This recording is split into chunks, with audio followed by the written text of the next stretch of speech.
Okay. Thank you for having me and letting me talk to you today. It's really a privilege. This is a subject which is central to my book project, so it's always a privilege to talk about the research that you do. It's not often when you teach that you get to do that. So I'm very excited about that today. Today we're going to talk about a lecture which Professor Vernon has titled Learning to Do Democracy. And the lecture is about exactly what it sounds like, the process by which the British polity and the British political culture became accustomed to what we would recognize as a modern democratic political community. So that's what the purpose is.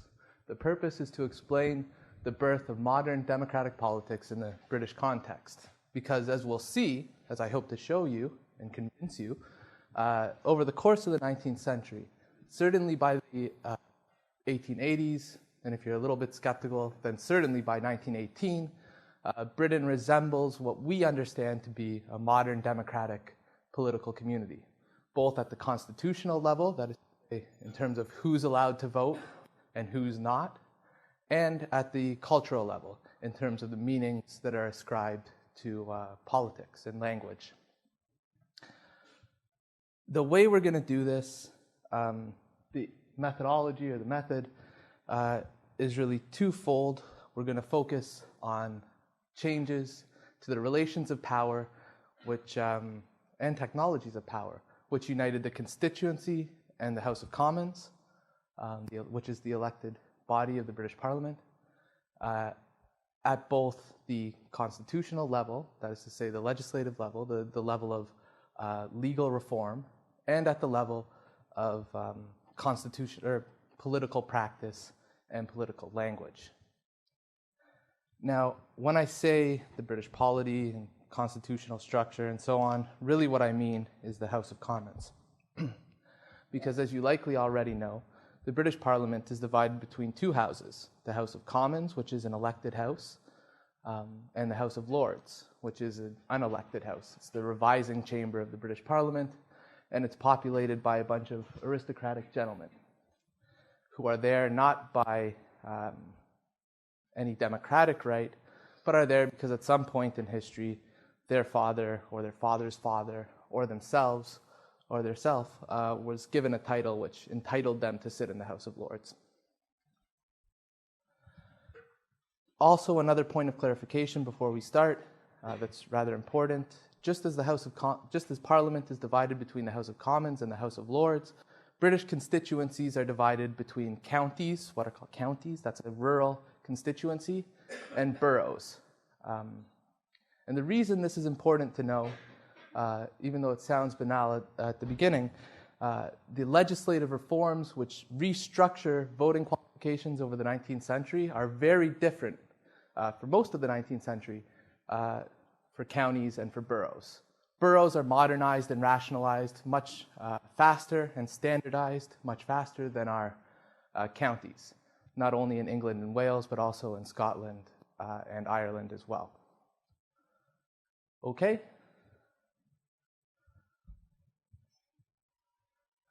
So these are some essential points. If you don't take anything else away from the lecture, these are what you should take away. Britain's democratic development was a complex, this is how I want you to think of it, as a complex realignment of the relations and technologies of power which united the constituency and the nation at large with their representative in the House of Commons and the House of Commons as a corporate body. It was not a straightforward transition from an antiquated and undemocratic system. Indeed, as we will see, many of the what we would see as undemocratic forms in the unreformed system in fact had their own rationality and their own democratic elements. It was not a process of democratization, which is to say it was not a conscious process. The members of Parliament who drafted, revised, and enacted the bills which revised the constituency map and the voting qualifications were not typically Democrats.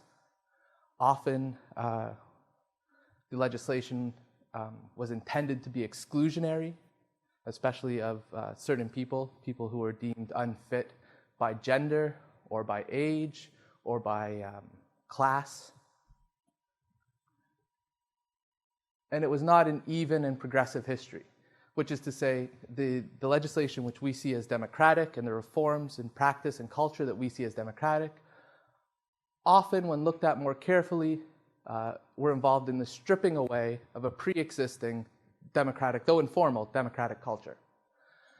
And this is what caused one very preeminent historian to write in his first book, at the founding moment of English liberty and democracy, it was the closure of democratic political forms that was most evident. So I want you to think about this quote when we talk about British democratic development.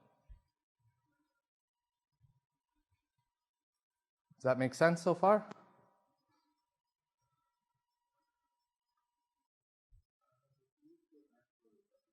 Oh, yes, yeah. So before we move on to the processes, accidents, developments by which Britain became what we see as democratic, it would, I think, be valuable to go over what the unreformed system looked like. Okay? No problem. The unreformed system. And I want to do this at three levels. First, by talking about what elections looked like in the unreformed system. Second, by talking about what constituencies and voting qualifications looked like in the unreformed system. And third, by talking about what the House of Commons looked like in the unreformed system. So we'll start with elections. This is, we're going to do this through a series of paintings that were done by William Hogarth between 1755 and 1758. And they're done to represent a specific election in an English borough in 1755. So we'll start with the first painting. It's a four-painting series. This is entitled An Election Entertainment. And what's represented here are a series of what we would see as corrupt practices, but practices which were prevalent and customary in English, or I should say British elections before 1854, and actually continued. They just became criminalized in 1854. They continued long past that. There are two that are represented here that are most important.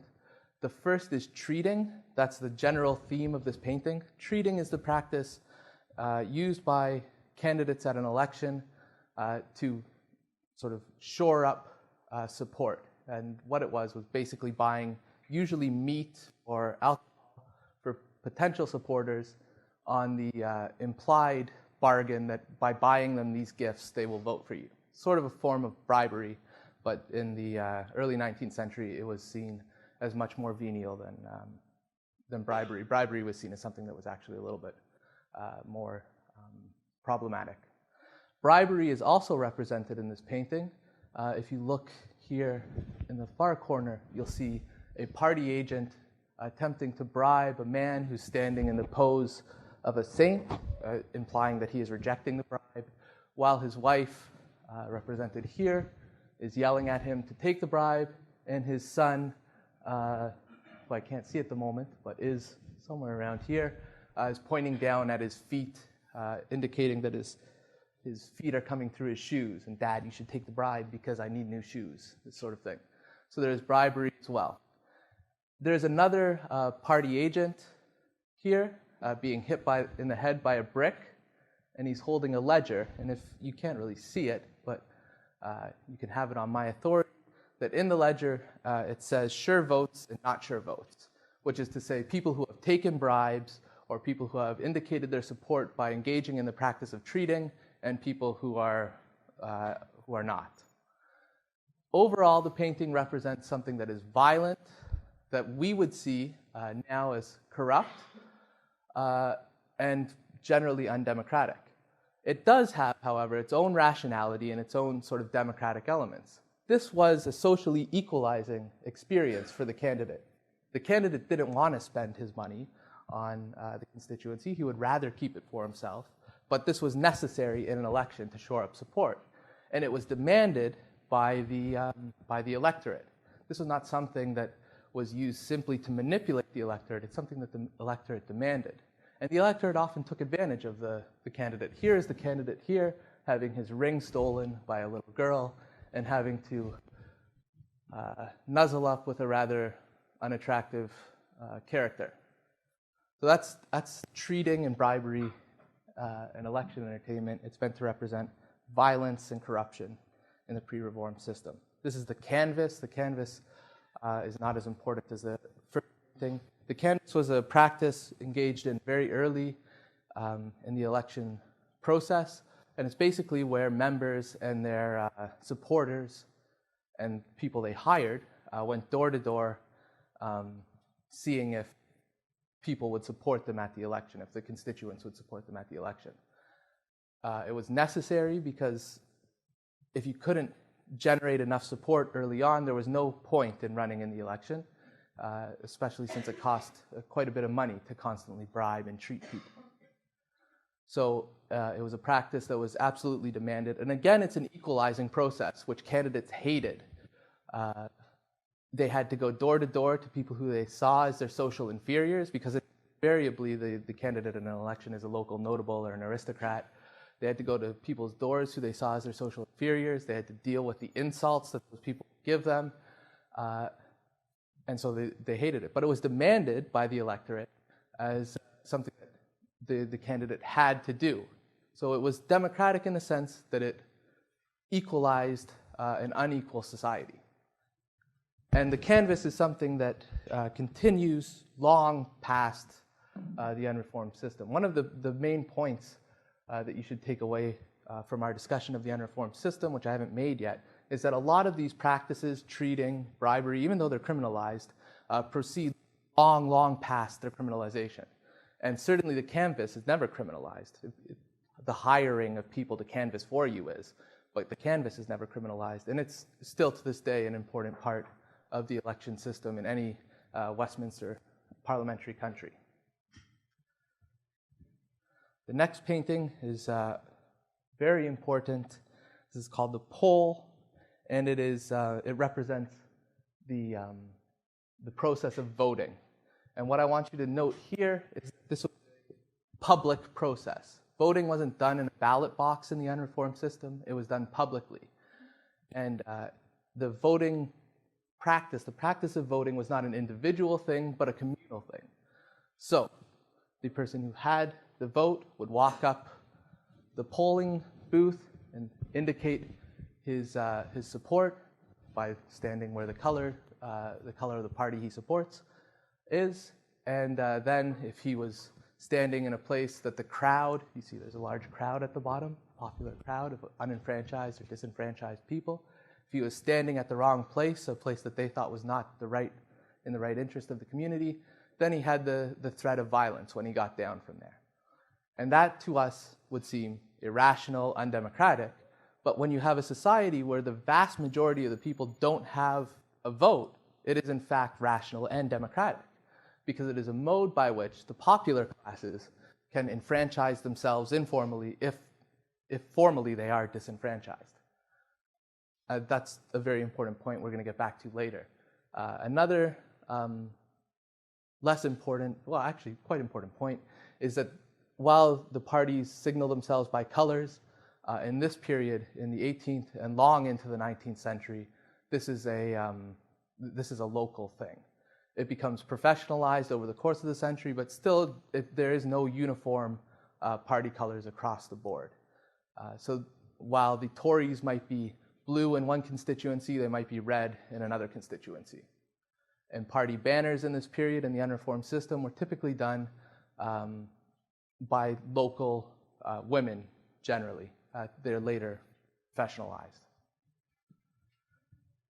And then the final part of an election, represented by Hogarth, is the chairing. The chairing was a practice by which the candidate who won the election is hoisted on a chair by the community and carried triumphantly through the town or the county. It's meant to bind back together the community after a divisive election campaign, though as Hogarth represents it here, it is outdoor and violent, often violent practice. You see the man brandishing a pipe here. He's about to do a Tanya Harding number on this character. And there are other violent characteristics. It's a boisterous, violent, outdoor event that we would see at the beginning of the 21st century as irrational, and that in the 19th century increasingly became conceived as irrational. Okay, so that's what an election looked like. Seemingly irrational, but with its own rationality under the surface.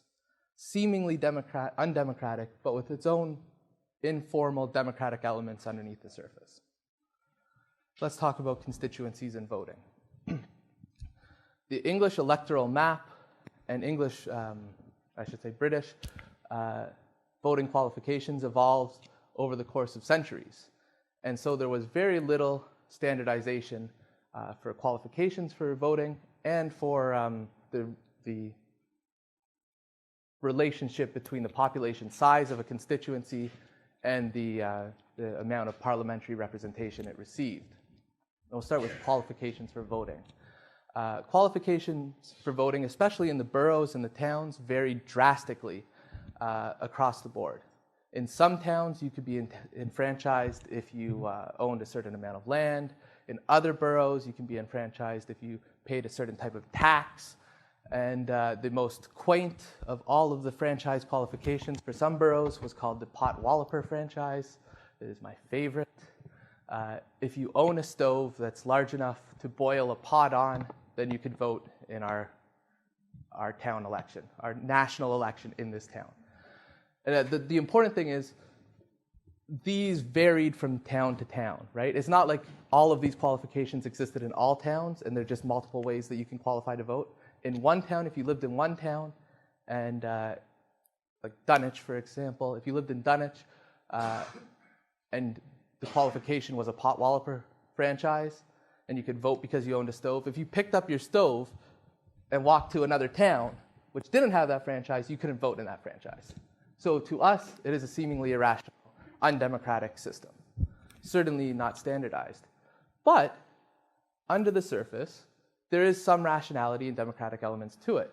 Because with all of these various forms of franchise, you tend to have a socially diverse, or at least a more socially diverse, electorate than you would otherwise with a standard universal franchise qualifications. So it is not necessarily unrepresentative. The other main point I wanted to make here is that there's no direct relationship between population size and parliamentary representation. And the best example of this, and this is a slightly exaggerated example, but it's a good one. In 1831, Manchester, which had grown up, of course, in size as a result of the Industrial Revolution, had a population of approximately 250,000, 250,000. They had 0 members of parliament sitting in the House of Commons. Dunwich, which at one time was a large town in the Middle Ages, was no longer a large town. It had a population of 32, but had 2 members of parliament sitting in the House of Commons. A rather bizarre thing. And I can't actually say that there's anything democratic underlying that.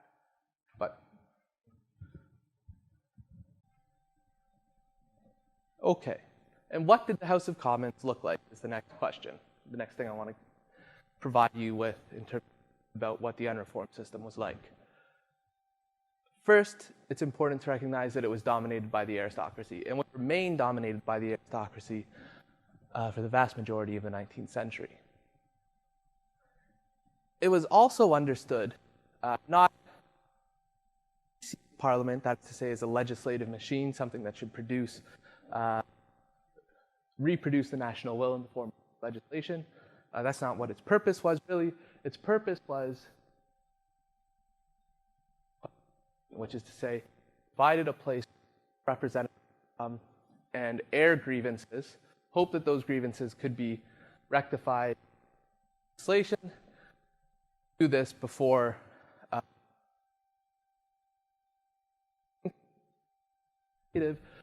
branch of the government couldn't get money. Individual local representatives aired the grievances of their constituency in Parliament. What this means of the private member in the procedures of the House of Commons favored over the efficiency of the executive, which is, of course, the opposite of how our. What this meant was that it was highly inefficient.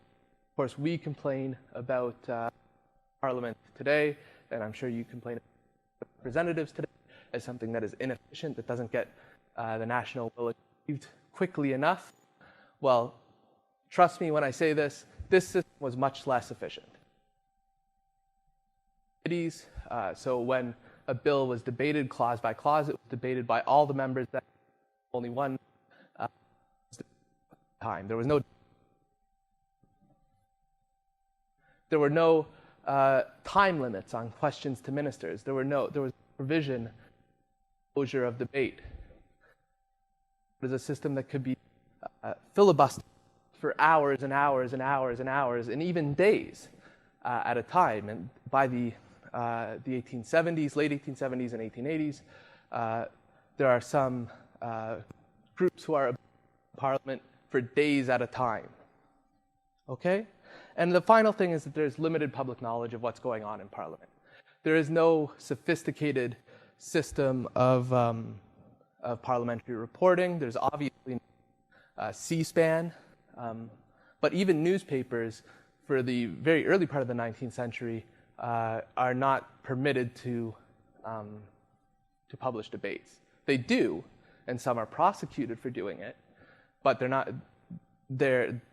not supposed to, and as such, there's very limited newspaper reporting of debates. That transforms drastically fairly early on, though. Okay, so that's what the unreformed system looks like. Let's talk about now how the system is reformed. And really here what we're concerned with are two methods of reform. The first is legislative reforms, laws that transform the way that constituencies are organized and the provisions for who gets to vote, and political practice and political culture. So let's start with legislative reforms.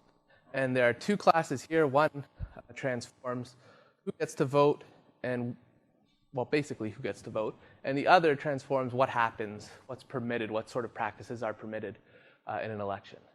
The first class of reforms, those that change who gets to vote, are the Representation of the People's Acts. There are 4 of them. These are among the most important pieces of legislation you need in this class.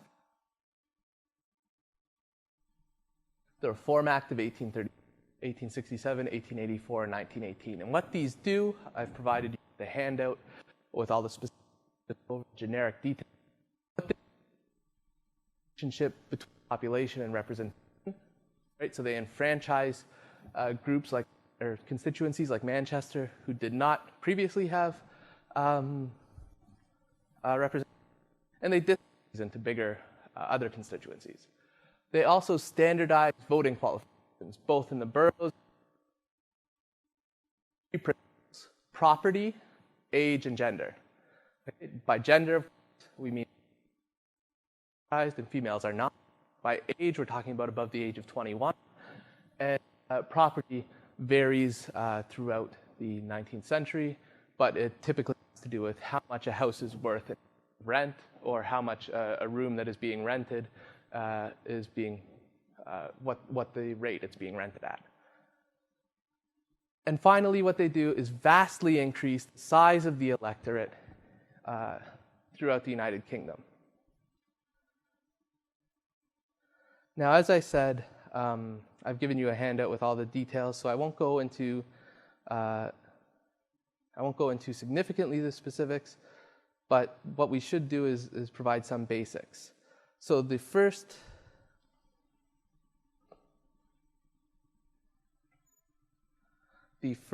of, actually, let's go back first. I'll tell you about the other legislation. Legislation are the Corrupt Practices Acts of 1854, 83, and 85, the Ballot Act of 1872, and the Parliament Act of 1911. Okay? So before we go into that, the details of those, let's talk about the Reform Acts just very quickly. So the first is the Great Reform Act of 1832. This at one point was seen as the sort of beginnings of British democracy. We now know really it was not. What this does is start the process of equalization by disenfranchising some constituencies and enfranchising others, but by no means does it complete that process. It disenfranchises women for the first time. In the previous and the unreformed, women were permitted to vote. That is not the case. They are disenfranchised entirely. And it creates a uniform system of voting in the boroughs. Voting is what's called the 10-pound householder franchise. That's probably one of the most important things about this bill, the 10-pound householder franchise and the redistribution of constituencies. What the 10-pound householder franchise means is if you own a property which is valued, or rent a property which is valued at 10 pounds or more per year in terms of rent, then you are permitted to vote. Okay? And what that does is seemingly increase the size of the electorate quite dramatically. What we see, for instance, to give you a specific number, in 1831 there were 439,000 people entitled to vote in England and Wales. In 1833 that increases to 652,777.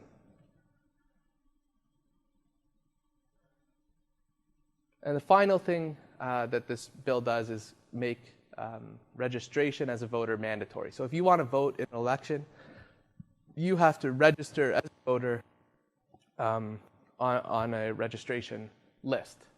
And that's important because it makes it possible for MPs and later parties to more efficiently organize how they're going to run an election, who they're going to talk to, who's entitled to vote, who's not entitled to vote. Once they know that for sure, then they can start treating the right people and bribing the right people. Now, in terms of the effect of this act, it pales in comparison. It wasn't one time seen as very, very significant. It now is seen as paling in comparison to what comes next. What comes next is the 1867 Reform Act. This really fundamentally transforms what the British polity looks like, who's entitled to vote and what places are entitled to vote.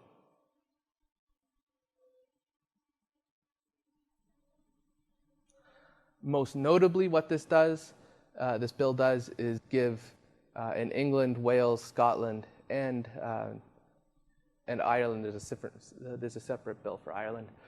In England, Wales, and Scotland, it gives all male householders the opportunity to vote. So if you own or occupy a house, a home, not a room, then you're entitled to vote. It also gives people who rent rooms the opportunity to vote if the rooms they're renting are in a property that's valued at 10 pounds of rent or more per year. The property qualifications are also lowered in the counties, but not anywhere near as significantly. And so what this does, and it also, the process of equalization, so that by 1868, there's a much more significant relationship between population and parliamentary representation. Now, what all this means, what the big significance is that the size of the electorate, the people who can vote, expands dramatically in 1867. In 1866, approximately 1,056,659 people in England and Wales were entitled to vote. In 1868, the year after the Reform Act, that number increased to 2,016,295. So what we're talking about is a close to doubling of the franchise.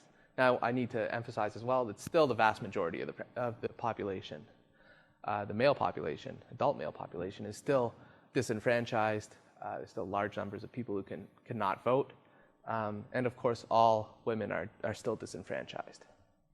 But this is a massive expansion. 1884, what 1884 does is equalize the voting qualifications in the counties and the boroughs so that there is a nationally uniform qualification. This, again, massively expands the number of people who can vote. From specifically in 1883, 2,618,453 in England and Wales. Two in 1886, 4,380,540. Still, the vast majority, actually not the vast majority, but a large section of the population, I believe about 40% of the male adult population is not entitled to vote, and all women are still not entitled to vote.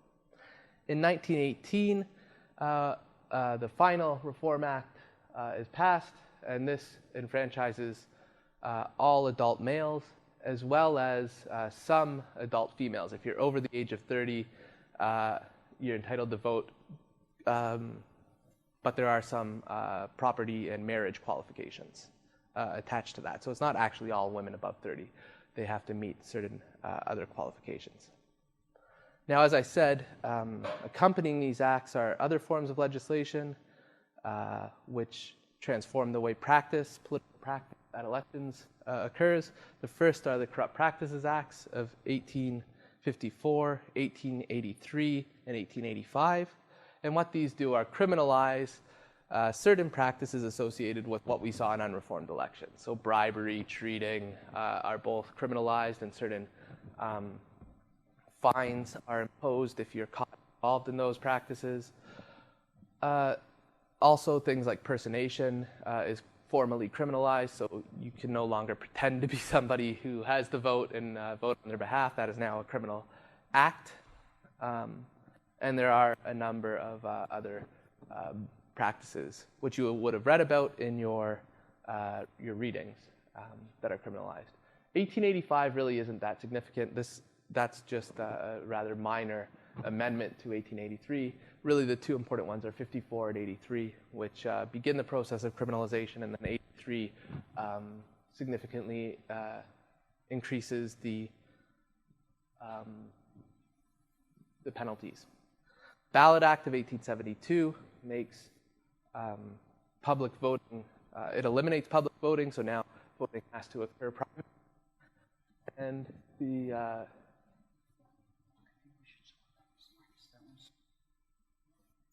Okay. And then there is the 1911 Act. I'll just for 1 second.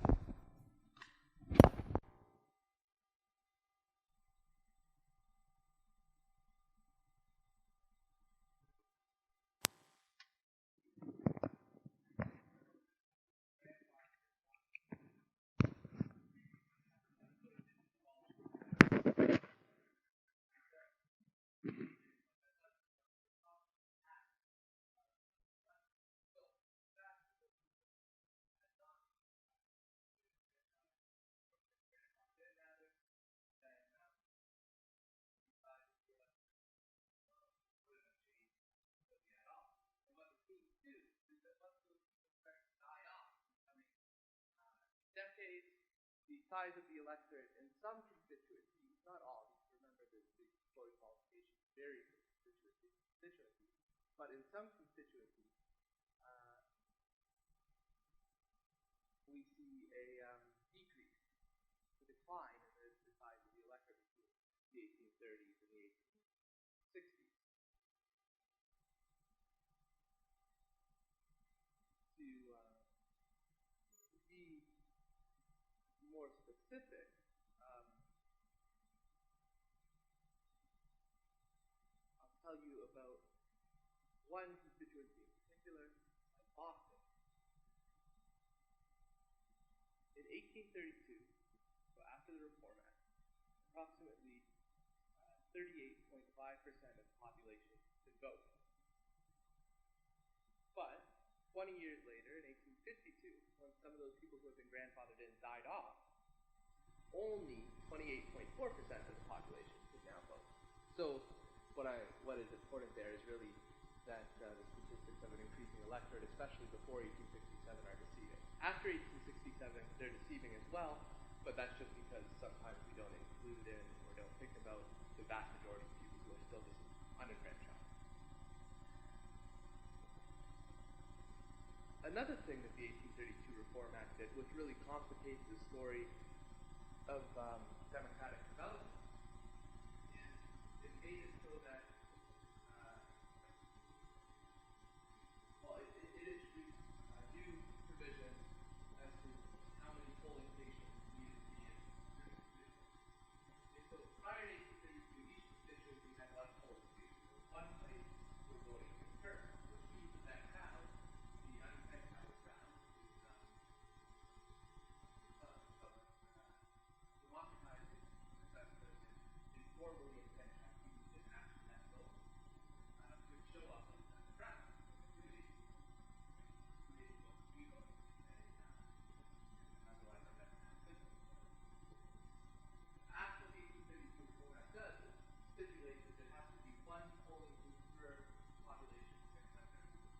in most constituencies, of course, there's much more than one polling booth, of course, right?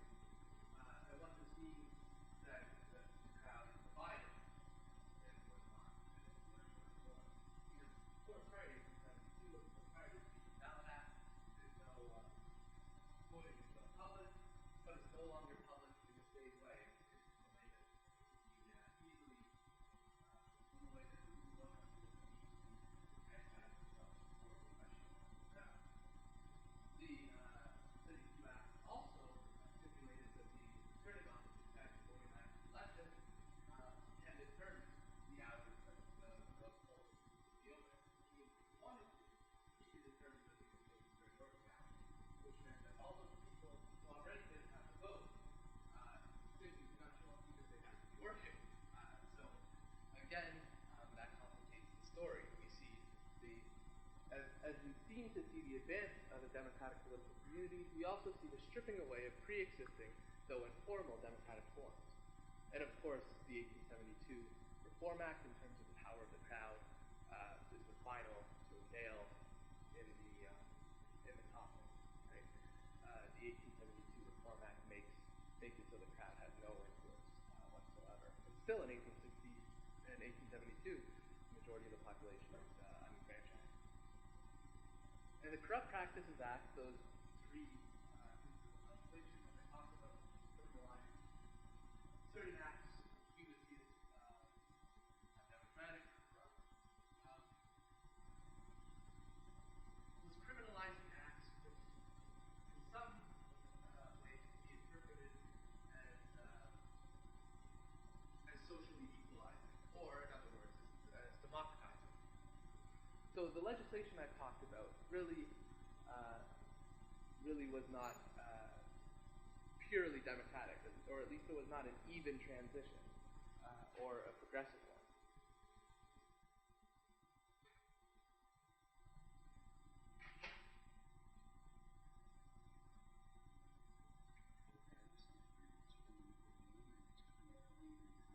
So this is Okay.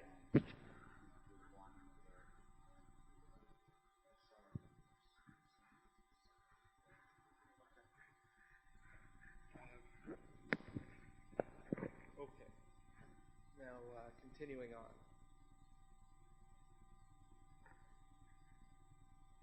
So even with all those sorts of revisionist points being made about the legislation,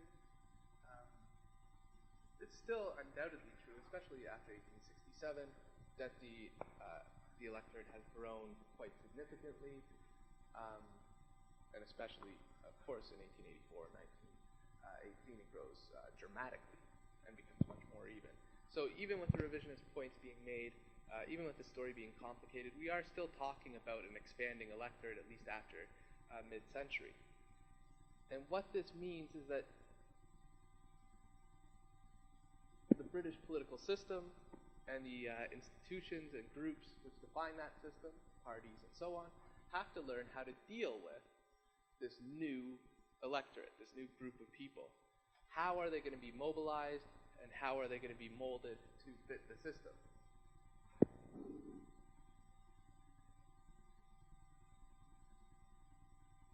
Well, one such mode of mobilization came in the form of pressure groups. These are organizations which sought, through a variety of tactics, to apply popular political pressure on elected representatives in order to effect some sort of policy change.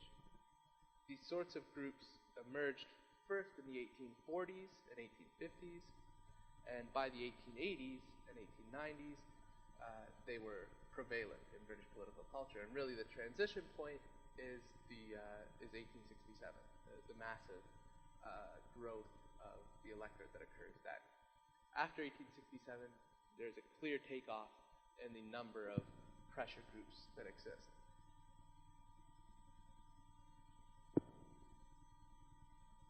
Now, pressure groups, you've heard quite a bit about the rich history of radical politics in in 19th century, early to mid-19th century Britain already, I'm sure. And a lot of that was defined around a practice of mass open public meetings, where the moral force, the moral power, and the physical power of the movement would be symbolically presented through numbers, through a mass meeting. Well, this is sort of the opposite of that. This is the rationalization and increasing respectability of politics happening here. Pressure groups in the early to mid-Victorian period, in the 1840s to the 1880s, are largely liberal organizations who draw their membership and supporters from people who saw themselves as liberal, define themselves as liberal. And we're going to talk about what that means in a few minutes. The Conservative Party also had pressure groups. There were pressure groups that operated on the Conservative Party as well, but these really start to take off at the beginning of the 20th century with organizations such as the Naval League, the National Service League, and other nationalist organizations like that. For our period, the period that we're concerned with, really we're talking about liberal groups. And the single group on which these later groups sort of define themselves, the prototype of pressure groups, if you like, in Victorian Britain, was the Anti-Corn Law League. This was the group on which most subsequent pressure groups based their tactics. The League was founded in 1838 and headquartered in Manchester, and it was led by a number of people, but primarily by two charismatic orators, one Richard Cobden and the other John Bright, both of whom sat in the House of Commons. The stated purpose of the Anti-Corn Law League was to, as the title suggests, to effect the repeal of the Corn Laws, which was a tariff imposed in 1815 on corn, on the importation of corn. And what it had done was sort of drive up the price of bread, which was a problem for the working class. The Anti-Corn Law League argued that it really had two primary arguments. One, that the Corn Laws privileged a small group of landowners at the expense of the vast majority of the rest of the population. And the second argument was that the Corn Laws were ineffective for factory owners as well, because as bread prices increase, they artificially drive up wages, right? You have to pay people more to work if they have to pay more to eat. A starving workforce is not entirely an effective workforce. But for our concern here, the purpose, stated aims, and justifications of the League are far less important than the tactics it employed. Now, here again, I want to emphasize that this was a different type of politics than what we saw, what you've already seen with the radical tradition of mass movements. This was a mass movement, but it was largely an indoor movement, and it was a movement that seeked to rationalize, around the idea of respectability, how popular politics were conducted.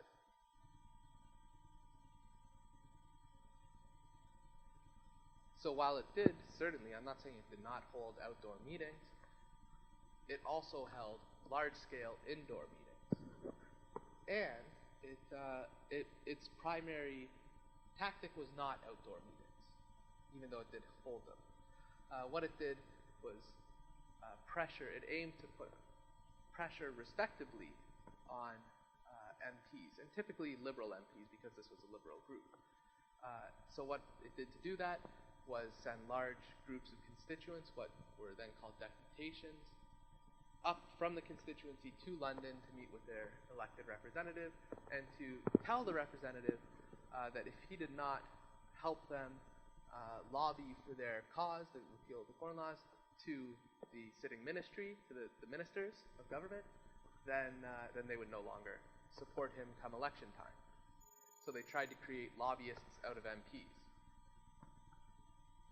The Anti-Corn Law League also encouraged its members, if they were not traveling to London, to write letters and send them to London. It organized mass letter writing campaigns to MPs. It also organized mass voting abstentions in constituencies where the Liberal candidate was someone who did not support repeal.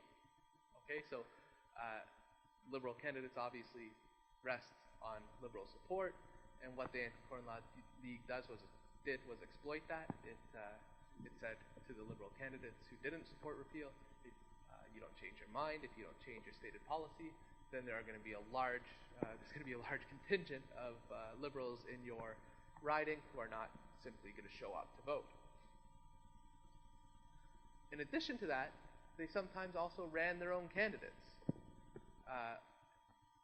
in Liberal constituencies that had a Liberal elected representative who didn't support repeal. And what this would do then would split the vote, and it would put pressure on the sitting Liberal to change his policy. And they even, the Anti-Corn Law League was a middle-class organization. It had a lot of money. One of its great strengths was its ability to fundraise. It also bought properties in boroughs so that it could enfranchise supporters in those boroughs. Because, of course, remember, the Reform Acts have redefined voting qualifications around land ownership.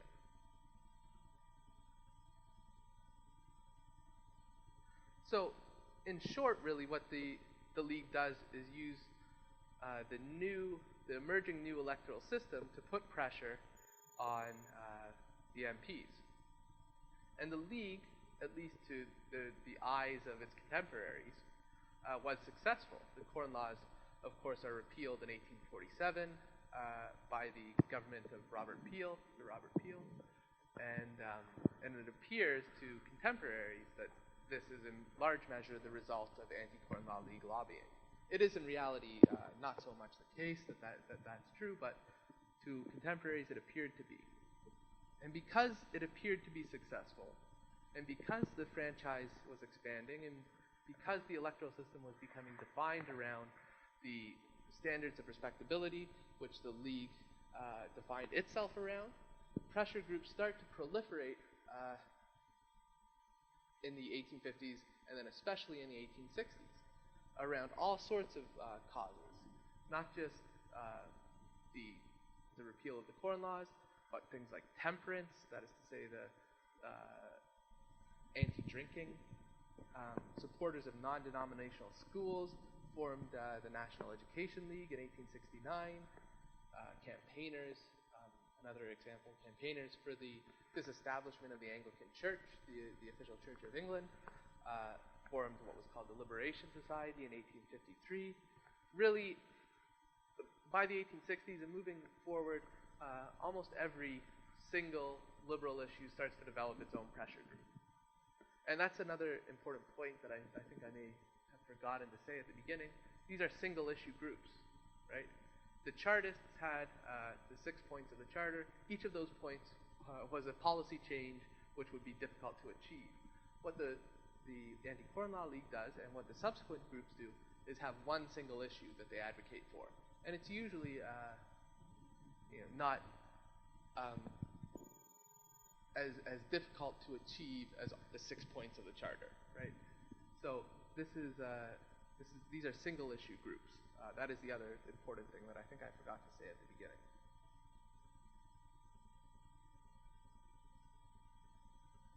Okay, moving on.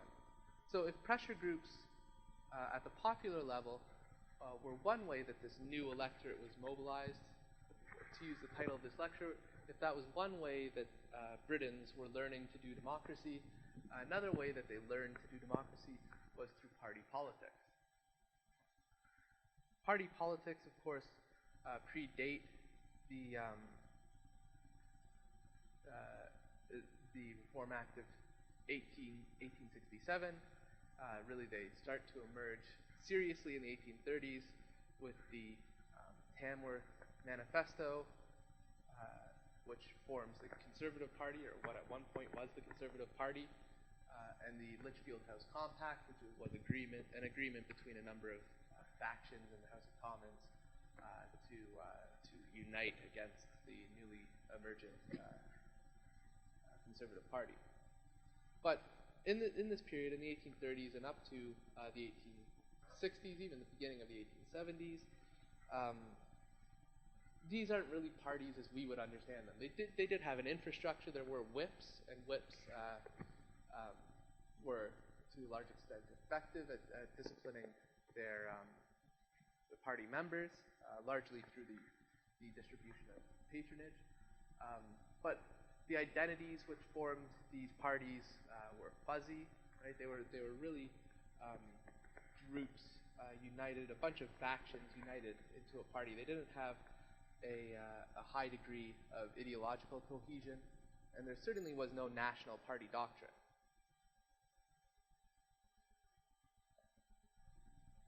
So the boundaries between the parties were always fuzzy in the earlier period. And they did very little to mobilize popular support. This is really a parliamentary phenomenon exclusively in the 1830s, 1840s, and 1850s. It's not a phenomenon really of popular politics. People certainly have identities. The constituents do identify themselves as liberal, and some identify themselves as conservative. But those things are constructed informally, largely through the press, not through nationally organized constituency groups.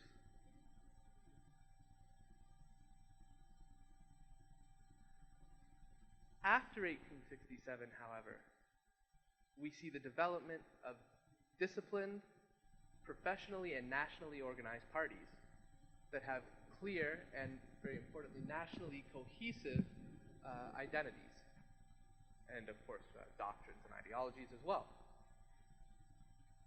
The National Union of Conservative and Constitutional Associations is formed in 1867, and this is the first sort of national caucus organization, kind of. It's not really a caucus organization.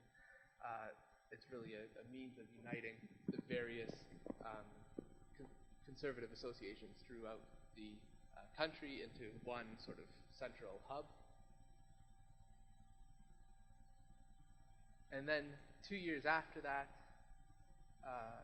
2 years after the humiliating electoral defeat of 1868, conservatives thought they were going to win the election under Disraeli because they passed the 1867 Reform Act, which they thought was going to sort of give them a lot of grateful voters, people who were grateful that they were given the vote by the conservatives and who would in turn vote conservative. The opposite really happens. The conservatives are destroyed in 1868, and so there is a sense by Disraeli, who's the leader of the party then, that there needs to be more national organization. And 2 years after the defeat in 1870, the Conservative Central Office is founded, and it's founded by this handsome gentleman who I have a picture of here, John Gorst, who in 1870 was appointed by Disraeli to be the Conservative Party Central Agent. John Gorst was really the innovator, the creator even, if you like, of modern party organization. The other national caucus organization which formed largely in response to what the conservatives are doing is the National Liberal Federation in 1877. And it formed sort of in the same way that the Conservative Party caucus organization did in 1870. The Liberals, like the Conservatives in 1868, they lose the election of 1874, and it's humiliating to them. And in large measure, they start to believe that they lost that election because of the national organization of the Conservative Party, and it's decided that there needs to be more national cohesion for the Liberal Party. And so they form the National Liberal Federation 3 years after that, in 1877. Now, the job of these organizations is to ensure essentially uniformity of doctrine and platform nationally. And how do they do that? well, speaking very basically and quickly, what they do is create a standardized message that candidates subscribe to at election time, and which they circulate through standardized um, propaganda instruments, handbills, posters, things like this. Now, what this does is reverse the system that I talked about earlier. Remember, I talked about the House of Commons, national politics in Britain as being people from localities coming with their own message to the center. Well, what's happening here now is that the center is exporting its own message to the various localities, and it's a uniform message. So that the process has reversed. That's the big change.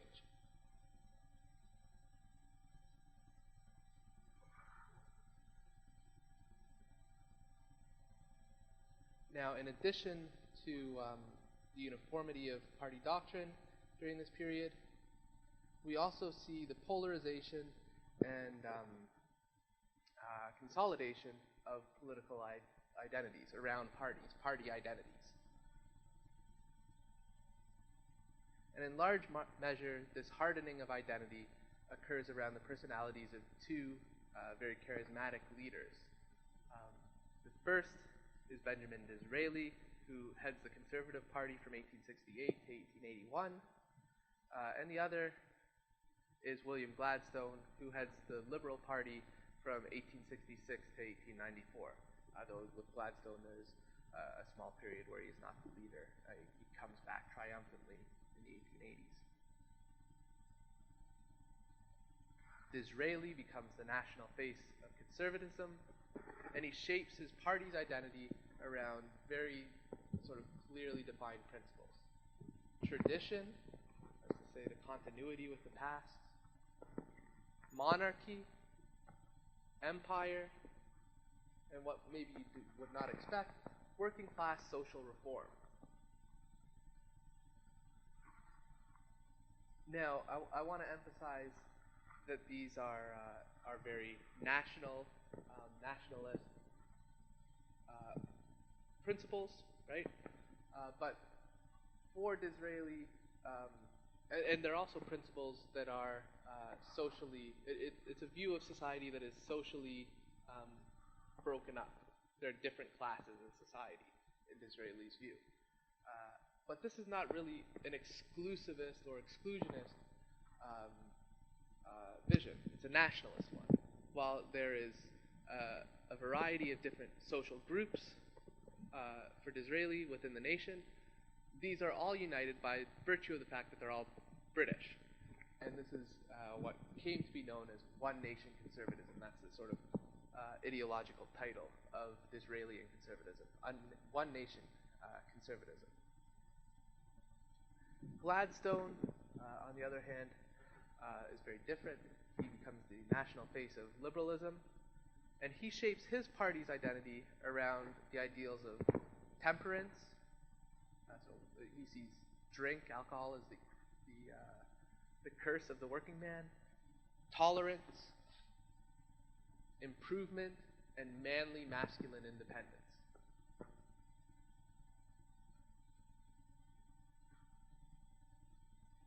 These identities, it's important to know about these identities because they come to shape policy at the parliamentary level. In 1876, for instance, Disraeli very famously makes Victoria not only the Queen of the United Kingdom, but also the Empress of India, uniting monarchy and empire, tradition and empire, and so on.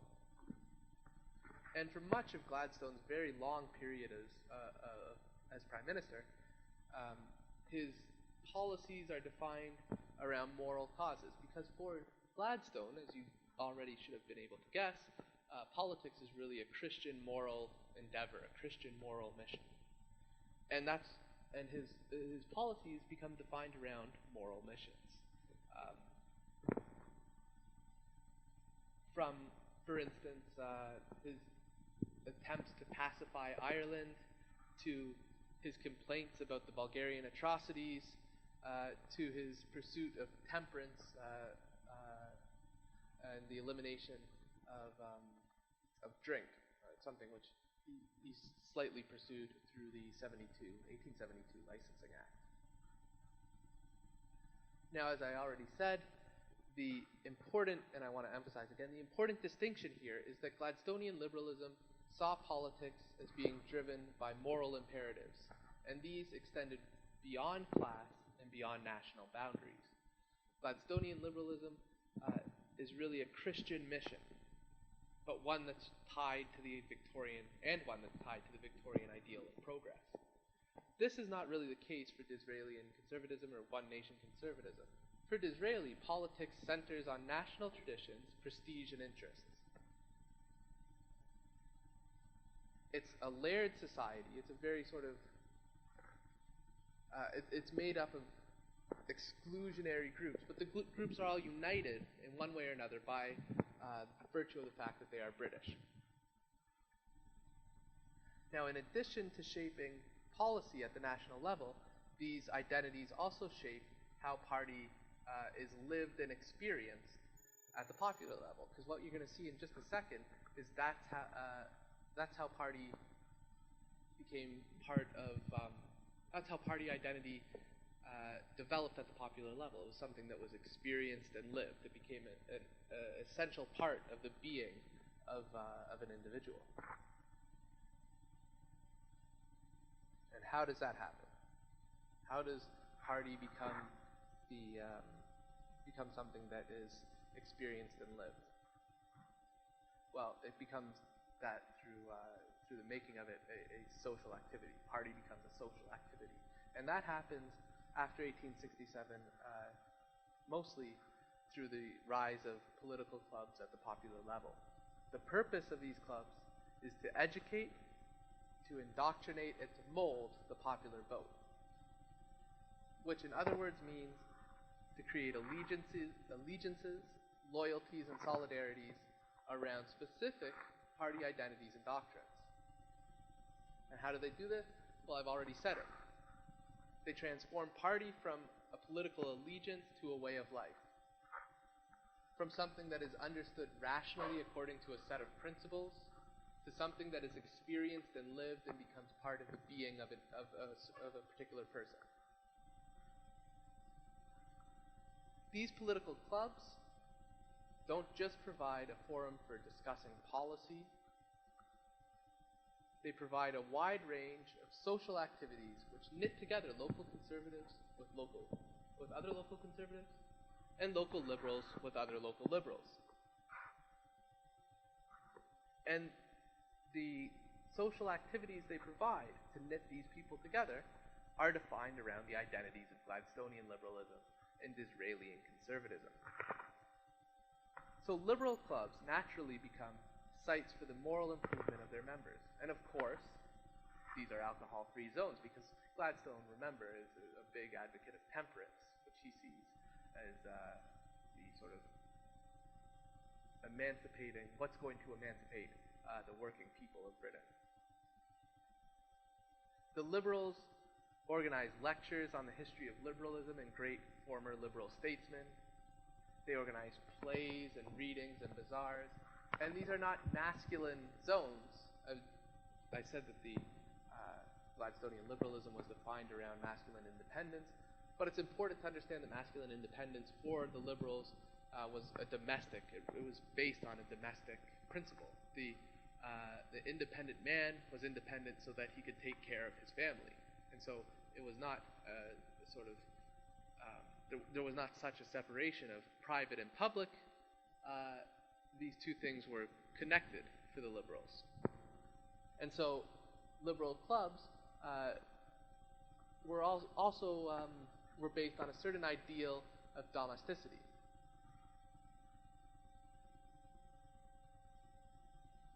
The Conservative Party, on the other hand, was much different. The Conservative Party was purely a masculine party,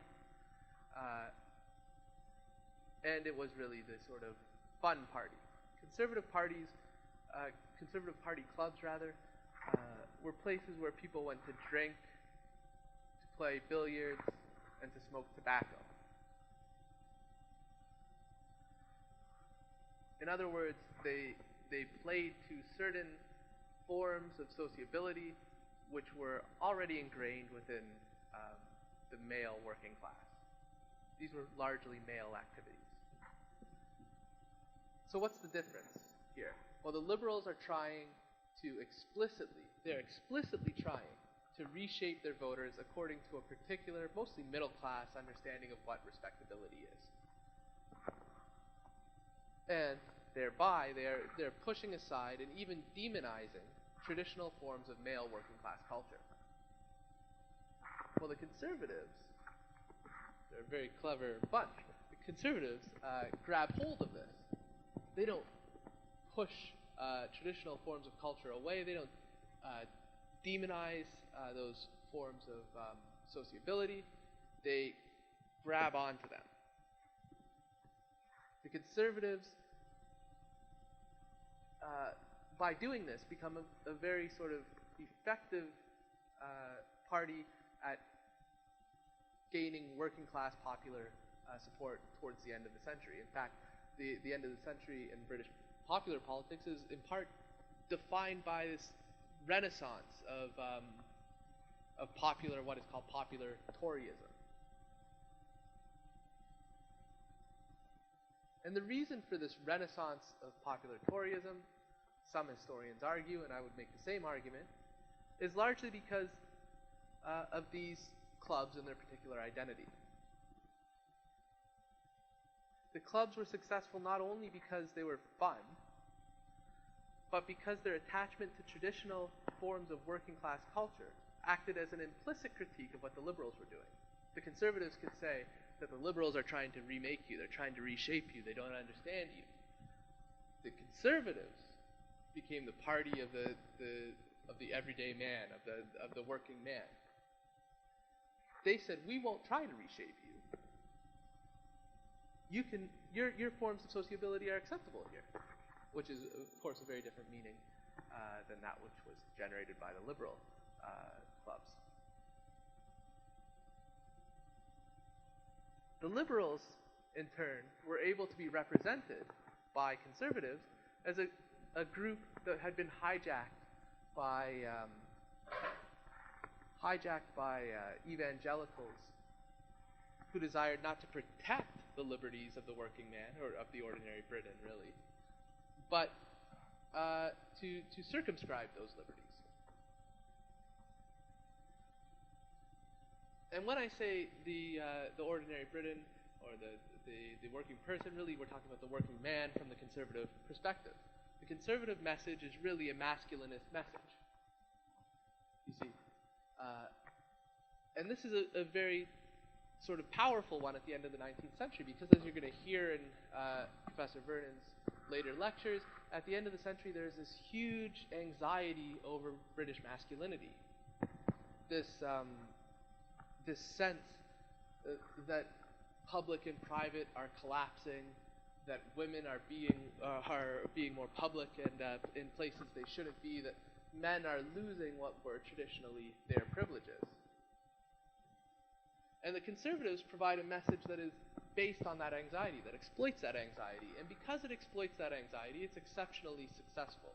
And the Conservative Party, from the end of the 19th century forward, is hugely successful. It's not only a period at the end of the century where they gain popular support.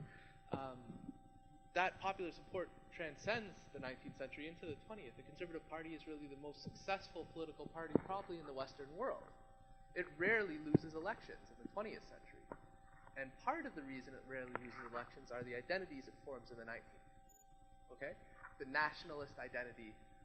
The Conservative Party becomes the party of the British nation and the British working man. So let's go back to the beginning here and see and go over what the essential points again were, because I want to sort of conclude by just going over this again. What do we see in the process of British democratic development? Well, first, we see it's not actually a process, right? It's a series of things. It's accidents, it's processes, it's developments, and all of these things are sometimes democratic, sometimes undemocratic, and sometimes both democratic and undemocratic. The 1832 Reform Act is democratic in the sense that it enfranchises constituencies which have huge populations but previously had no representative, but it's undemocratic in the sense that it weakens the power of the crowd in a largely in a population where the vast majority of people don't have a vote, and it's undemocratic in the sense that it takes votes away from women. So this is not a straightforward transition from an antiquated, undemocratic system to one that is more democratic. Think too about parties, right? In the unreformed system, there were what are seen by us as corrupt practices, but these corrupt practices were in some ways equalizing, socially equalizing, right? They enabled the constituent, whether he had the vote or didn't have the vote, or whether she had the vote or didn't have the vote, to stand on the same ground as the elected representative, to make the elected representative, for however short a period of time, be a supplicant for their vote. Well, when parties develop, this transforms. The individuals are increasingly sort of molded by institutions, by the institution of party. And so this is a realignment of the relationship of power, but it's not necessarily a more democratic realignment. The same goes for party caucuses. In the past, the local representative brought the concerns of the people he represented, or was supposed to anyway, to Parliament, and the procedures of Parliament allowed him to speak. Well, Parliament becomes much more efficient. There's procedural reform at the end of the century, and parties develop, but what happens is the sort of marginalization of the ability of the private member to speak in the House of Commons. He's now disciplined by party, and he's disciplined by procedures which provide the executive branch of the government with increased authority. So, it is not necessarily a progressive history either, is it? So, I'll leave you then with the quote with which we started. And I again want you to think about whether this is a valid statement or whether it's not. At the founding moment of English liberty and democracy, it was the closure of democratic political forms that was most evident. Thank you.